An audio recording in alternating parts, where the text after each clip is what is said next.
Islamabad. On his second day in office, caretaker Prime Minister Taaja Kakar on Wednesday held several meetings, mostly with Baloch leaders, as well as ambassadors of Saudi Arabia and the United Arab Emirates.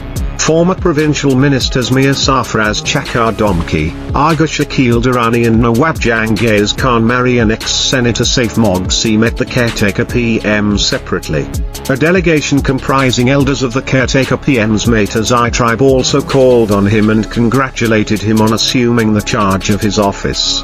During the meeting with Saudi Ambassador Nawaf bin Saeed Ahmad Al Malki, the caretaker premier said the recently instituted Special Investment Facilitation Council (SIFC) would continue to work as before to lay the foundation to fast-track foreign investments, particularly from the kingdom. He highlighted energy, infrastructure, agriculture, information technology and manpower as potential sectors of cooperation. Says SIFC will work as before to fast-track foreign investments.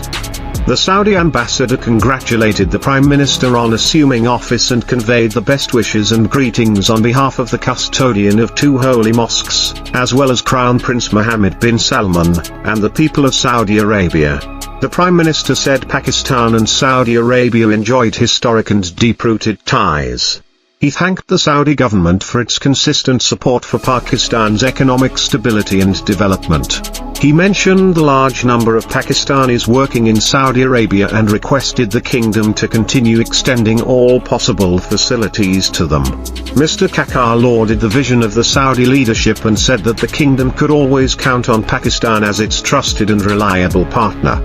Ambassador Nawaf reiterated that Saudi Arabia and Pakistan were bound together in a fraternal relationship, which was characterized by mutual trust and understanding, and close cooperation on all bilateral and regional issues of common interest.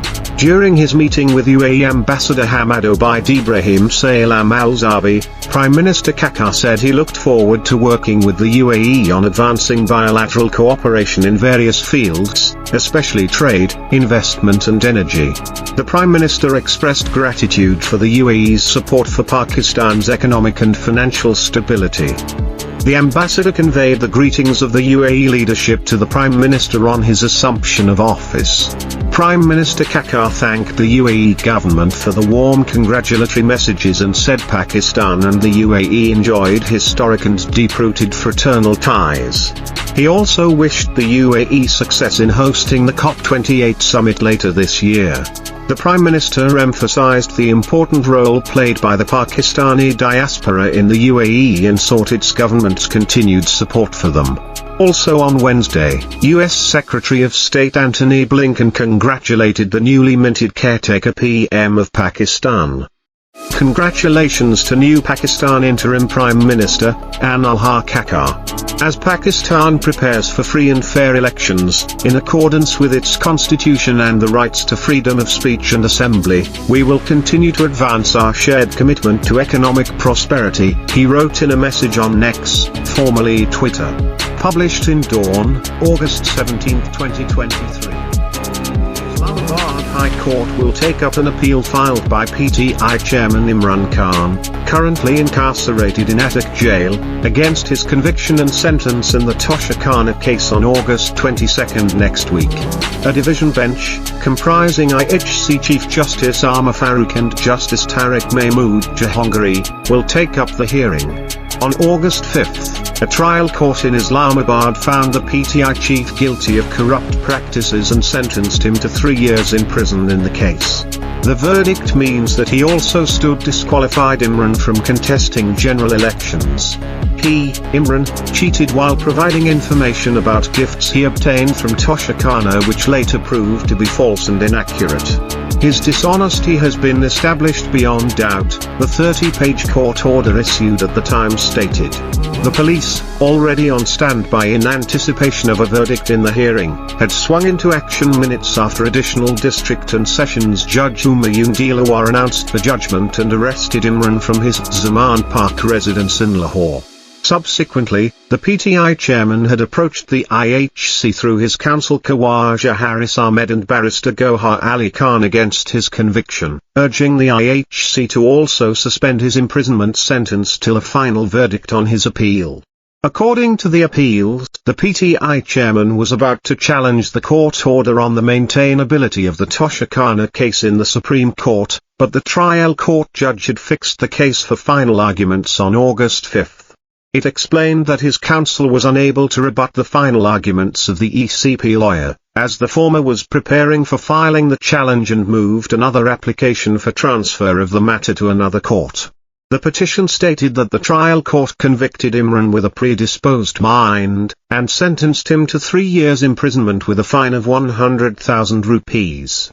However, at the previous hearing, Justice Farooq made it clear that he would decide on the petition after hearing the officials concerned and issued notices to the respondents. Taaja Khana case. The case, filed by lawmakers of the then coalition government, was based on a criminal complaint filed by the ECP. The case alleged that Imran had deliberately concealed details of the gifts he retained from the Taaja Khana, a repository where presents handed to government officials from foreign officials are kept, during his time as the Prime Minister and proceeds from their reported sales.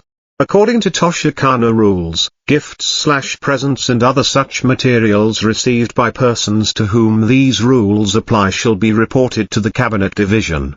Imran has faced a number of legal issues over his retention of gifts. The issue also led to his disqualification by the ECP. On October 21, 2022, the ECP concluded that the former Premier had indeed made false statements and incorrect declarations regarding the gifts. The watchdog's order had said Imran stood disqualified under Article 63(1)(p) of the Constitution. Subsequently, the ECP had approached the Islamabad Sessions Court with a copy of the complaint, seeking proceedings against Imran under criminal law for allegedly misleading officials about the gifts he received from foreign dignitaries during his tenure as the Prime Minister. On May 10, Imran was indicted in the case.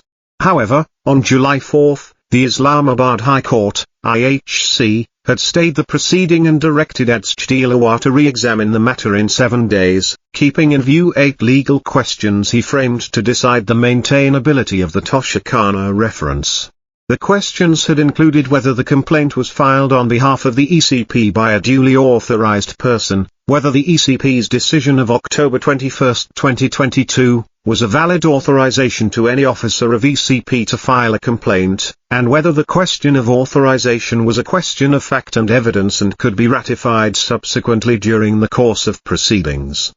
Finally, on July 9, Extols, while ruling that the reference was maintainable, revived the stalled proceedings and summoned the witnesses for testimony. A session court had last month declared that the ECP reference against the PTI chief was maintainable. The decision was subsequently challenged in the IHC. Last week, Judge Dilawar had ruled that Imran's legal team failed to prove the relevance of his witnesses. He had warned the defense counsel to conclude the arguments, or else the court would reserve an order. On August 3, the IHC gave a short breather to Imran, asking the judge to re-examine the jurisdiction and any procedure lapse in the filing of the complaint by the ECP. However, a day later, the trial court convicted the ex-premier.